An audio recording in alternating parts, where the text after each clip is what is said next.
Have you ever wondered why multiplication, particularly the table of 2, is so crucial in our everyday lives?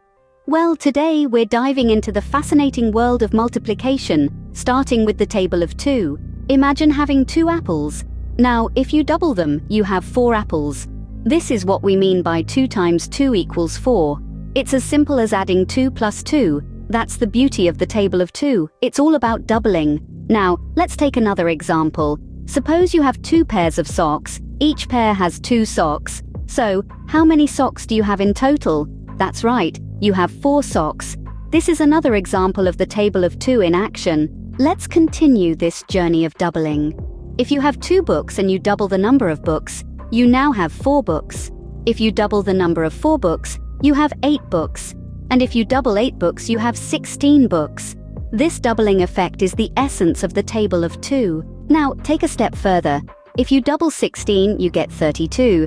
Double 32, you get 64. Keep doubling and you'll see the numbers grow exponentially. That's the power of the table of 2. But why is this important?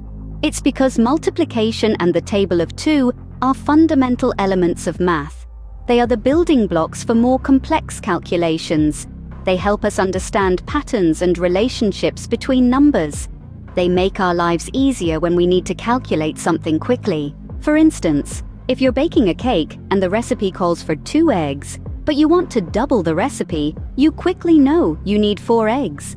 That's the table of 2 in action in your kitchen. So, to recap, the table of 2 is all about doubling.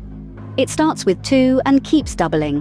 4, 8, 16, 32, 64, and so on. It's a simple concept, but it's incredibly powerful. It's a fundamental part of mathematics and plays a crucial role in our everyday lives.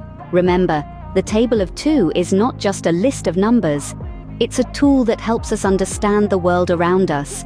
It helps us calculate quickly, understand patterns, and make sense of numbers. It's as essential as learning how to read and write. So the next time you see a pair of something, remember the table of 2. It's not just about multiplication. It's about understanding the power of doubling and the fascinating world of numbers. Now you've got the power of 2 in your hands. Use it wisely.